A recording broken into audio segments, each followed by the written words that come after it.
Good morning विद्यार्थियों। BA part second की online क्लासों में आपका फिर से एक बार स्वागत है। आज की क्लास में हम मौलिक अधिकारों के विषय में अध्ययन करेंगे। प्रत्येक सभ्य एवं सुसंस्कृत राज्य अपने नागरिकों को वह अधिकार प्रदान करता है जो व्यक्ति के जीवन के लिए अनिवार्य हो। लोकतंत्रात्मक शासन व्यवस्था का मूल आधार ही व्यक्ति की उन्नति एवं व्यक्ति के अधिकारों को सुनिश्चित करना है। प्रजातंत्र नागरिक अधिकारों का आधार स्तंभ है। अतः प्रजातांत्रिक शासन व्यवस्थाओं में नागरिक अधिकारों की विस्तृत व सकारात्मक व्यवस्था विशिष्ट लक्षण रहा है। भारतीय संविधान के भाग 3 के अनुच्छेद 12 से 30 तक तथा अनुच्छेद 32 से 35 तक कुल 23 अनुच्छेदों में मूल अधिकारों का विस्तृत विवेचन किया गया है। विश्व के अन्य संविधानों में अपने नागरिकों के लिए उल्लेखित नागरिक अधिकार पत्रों की तुलना में भारतीय संविधान के भाग 3 में मौलिक अधिकारों का विस्तृत रूप से उल्लेख किया गया है। इसलिए संविधान के भाग 3 को भारत का अधिकार पत्र अथवा मैग्ना कार्टा कहा जाता है। उल्लेखनीय है कि 1215 में ब्रिटेन की जनता ने सम्राट जॉन को प्राचीन स्वतंत्रताओं को मान्यता प्रदान करने के लिए मैग्ना कार्टा पर हस्ताक्षर करने के लिए बाध्य किया था। इसके बाद ब्रिटिश जनता ने 1689 में बिल ऑफ राइट्स दस्तावेज के माध्यम से महत्वपूर्ण स्वतंत्रताएं प्राप्त की। मानव अधिकारों की मांग के लिए लड़ी गई फ्रांस की राज्य क्रांति के उपरांत 1789 में फ्रांस में मानवीय अधिकारों की घोषणा declaration of the right of man's द्वारा नागरिकों के कुछ अधिकारों को संवैधानिक रूप देने की प्रथा प्रारंभ की। सर्वप्रथम संयुक्त राज्य अमेरिका में 1791 में प्रथम 10 संविधान संशोधनों द्वारा अधिकार पत्र द्वारा मूल अधिकारों को संविधान का अंग बनाया गया। इस प्रकार संयुक्त राज्य अमेरिका ने नागरिकों के मूल अधिकारों को संवैधानिक स्तर प्रदान किया। इसके बाद दुनिया के अन्य देशों जैसे जर्मनी, वाइमर संविधान तथा आयरलैंड ने अपने संविधान में भी नागरिकों को मौलिक अधिकार प्रदान किए। द्वितीय विश्व युद्ध के पश्चात स्वतंत्र हुए राष्ट्रों ने अपने अपने संविधान में मौलिक अधिकारों का समावेश किया। दुनिया के विविध राष्ट्रों के संविधानों में मौलिक अधिकारों को सम्मिलित करना, गतिशीलता और मानवाधिकारों के संरक्षण राष्ट्रों की विशेषता मानी गई है। वैश्विक संगठन संयुक्त राष्ट्र संघ ने भी मानवीय अधिकारों को मान्यता देते हुए 10 दिसंबर 1948 को मानवीय अधिकारों की सार्वजनिक घोषणा को स्वीकृत किया। इस प्रकार विविध देशों तथा वैश्विक स्तर पर मूल अधिकारों को मान्यता प्रदान की गई। विद्यार्थियों, आज की क्लास में हम मौलिक अधिकारों की आवश्यकता और महत्व के विषय में पढ़ेंगे, जो इस प्रकार है। मौलिक अधिकारों की आवश्यकता एवं महत्व। नंबर 1, मूल अधिकार प्रजातंत्र के आधार स्तंभ है। ये उन परिस्थितियों का निर्माण करते हैं जिसके आधार पर बहुमत की इच्छा निर्मित और क्रियान्वित होती है। ये प्रजातंत्र के लिए अनिवार्य शर्त है। इनके द्वारा प्रत्येक व्यक्ति को शारीरिक, मानसिक और नैतिक विकास की सुरक्षा प्रदान की जाती है तथा आधारभूत स्वतंत्रताओं और ऐसी स्थितियों की व्यवस्था की जाती है जिसके बिना उचित रूप से नागरिक जीवन व्यतीत नहीं किया जा सकता। नंबर 2, मूल अधिकार किसी देश में शासकीय और बहुमत वर्ग के अत्याचारों से व्यक्ति की विशेष रूप से अल्पसंख्यकों की रक्षा करते हैं तथा इस प्रकार बहुमत के अत्याचारी शासन की आशंका को कम करते हैं। इसके बिना प्रजातांत्रिक राज्यों में बहुमत तानाशाही का भय हमेशा बना रहता है। नंबर 3, मूल अधिकार व्यक्ति की स्वतंत्रता और सामाजिक नियंत्रण के बीच उचित सामंजस्य की स्थापना करते हैं। इसके द्वारा एक और व्यवस्थापिका और कार्यपालिका को कानून द्वारा निश्चित सीमाओं में रहने के लिए बाध्य किया जाता है तथा दूसरी तरफ नागरिकों को शासन के स्वेच्छाचारी संचालन के विरुद्ध जनमत के निर्माण हेतु उचित अवसर प्रदान किए जाते हैं। इस प्रकार मूल अधिकार नागरिकों को न्याय और उचित व्यवहार की सुरक्षा प्रदान करते हैं और राज्य के बढ़ते हुए हस्तक्षेप तथा व्यक्ति की स्वतंत्रता के बीच संतुलन स्थापित करते हैं।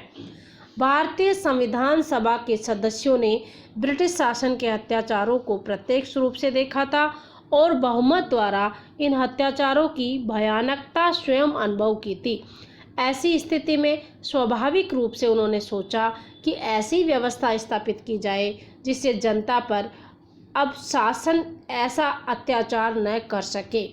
भारतीय संविधान में मूल अधिकारों को स्थान देने के संबंध में डॉक्टर अंबेडकर ने संविधान सभा में कहा था कि भारत में इन अधिकारों को विधानमंडलों और सरकार की इच्छा पर छोड़ देना उचित नहीं था, क्योंकि भारत में लोकतंत्र पूर्ण रूप से अब तक पनप नहीं पाया है। इसलिए इन अधिकारों को संविधान में रख दिया गया।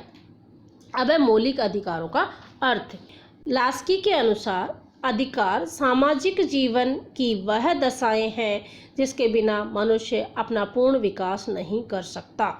श्रीनिवास शास्त्री के अनुसार अधिकार वास्तव में उस व्यवस्था, नियम या रीति को कहते हैं जिसे किसी संस्था का कानून मंजूर करता है तथा जिससे नागरिक के सबसे अधिक कल्याण में सहायता मिलती है। व्यक्ति के जीवन का लक्ष्य व्यक्तित्व के विकास के चरम शिखर को छूना है, जिसके लिए उसे कुछ अधिकारों की आवश्यकता होती है। प्रत्येक सभ्य, सुसंस्कृत तथा विकसित राज्य अपने नागरिकों को वे अधिकार प्रदान करता है जो न केवल उसके विकास अपितु उनके अस्तित्व के लिए परम आवश्यक है। लेकिन अधिकार असीमित और अमर्यादित नहीं होते हैं। अब है मौलिक अधिकार कि मौलिक अधिकार क्या होते हैं।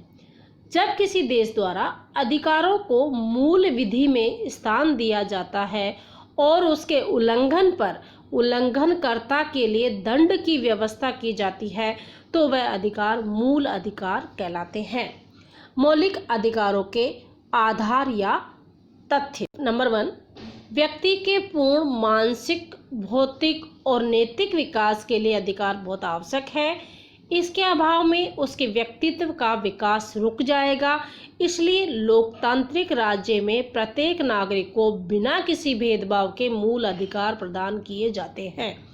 नंबर 2, मौलिक अधिकारों को देश की मूल विधि अर्थात संविधान में स्थान दिया जाता है और साधारणतया संसद द्वारा संविधान संशोधन की प्रक्रिया के बिना इनमें किसी प्रकार का परिवर्तन नहीं किया जा सकता। नंबर 3, मौलिक अधिकार साधारणतः अनुलंघनीय है अर्थात व्यवस्थापिका, कार्यपालिका या बहुमत दल द्वारा इनका अतिक्रमण नहीं किया जा सकता। नंबर 4, मौलिक अधिकार न्याय योग्य होते हैं अर्थात न्यायपालिका इन अधिकारों की रक्षा के लिए सभी आवश्यक कदम उठा सकती है। भारतीय संविधान के मौलिक अधिकारों या अधिकार पत्र की विशेषताएं अर्थात भारत के जो मौलिक अधिकार है, भारतीय संविधान में जिन अधिकारों को मौलिक अधिकारों के रूप में मान्यता दी गई है उनकी क्या विशेषताएं हैं।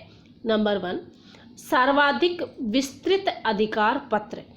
भारतीय संविधान का तृतीय भाग जिसमें मूल अधिकारों का विवेचन किया गया है विश्व के अन्य किसी भी संविधान में दिए गए अधिकार पत्र से विस्तृत है। मूल अधिकारों के संबंध में संविधान में कुल 23 अनुच्छेद 12 से 30 और 32 से 35 है और इनमें से कुछ अनुच्छेद तो असाधारण रूप से लंबे हैं। उदाहरण के लिए संविधान के अनुच्छेद 19 में मूल रूप में 450 शब्द थे और अब तक हुए संशोधनों से इसके आकार में और वृद्धि हो गई है। नंबर 2, मूल अधिकार व्यवहारिकता पर आधारित। भारतीय संविधान द्वारा प्रदत्त मौलिक अधिकार कोरे सिद्धांतों की अपेक्षा वास्तविकता पर आधारित है और संपूर्ण समाज के लिए उपयोगी है। उदाहरण के लिए समानता के अधिकार को स्वीकार करते हुए पिछड़े और दलित वर्गों के विकास के लिए संविधान में विशेष व्यवस्थाएं की गई है। शिक्षा और संस्कृति की स्वतंत्रता के अधिकार के अंतर्गत अल्पसंख्यकों की शिक्षा और भाषाई हितों की रक्षा का प्रबंध किया गया है और धार्मिक स्वतंत्रता के अधिकार की व्यवस्था इस दृष्टिकोण से की गई है कि समाज में धार्मिक सहिष्णुता को प्रोत्साहन मिले। नंबर 3, मूल अधिकार सीमित है, निरंकुश नहीं। भारतीय संविधान द्वारा दिए गए मूल अधिकार सीमित नहीं है, बल्कि संविधान के द्वारा उन पर प्रतिबंध लगा दिए गए हैं। नंबर 4, प्राकृतिक या अगणित अधिकारों के लिए कोई स्थान नहीं। भारतीय संविधान में प्राकृतिक और अगणित अधिकारों के लिए कोई स्थान नहीं है और भारतीय संविधान उन्हीं अधिकारों को स्वीकार करता है जिनका वर्णन संविधान के भाग 3 में किया गया है। नंबर 5, मूल अधिकारों की रक्षा के लिए व्यवस्था। भारतीय संविधान में वर्णित अधिकार केवल कागजी प्रतिज्ञाएं नहीं है, वे पूर्ण वैधानिक अधिकार है। संविधान ने न्यायपालिका को आज्ञा दी है कि वे देखें कि नागरिकों के मूल अधिकारों का हनन न हो पाए। संविधान के अनुच्छेद 32 के अंतर्गत नागरिक अधिकारों की रक्षा के लिए न्यायालय की शरण ले सकते हैं। इस अधिकार के अंतर्गत व्यवस्थापिका द्वारा निर्मित कोई कानून या कार्यपालिका के द्वारा जारी कोई आदेश संविधान के विरुद्ध पाए जाने पर न्यायालय उसे अवैध घोषित कर सकता है। इस प्रकार इस क्लास में हमने देखा कि मूल अधिकार क्या होते हैं, विश्व के स्तर पर उनकी क्या स्थिति है, मूल अधिकारों की आवश्यकता और महत्व क्या है और भारतीय संविधान में वर्णित मूल अधिकारों की क्या क्या विशेषताएं हैं। विद्यार्थियों, इसी प्रकार मूल अधिकारों पर हमारी और अगली क्लासें होगी जिसमें हम इसका आगे अध्ययन करेंगे। धन्यवाद।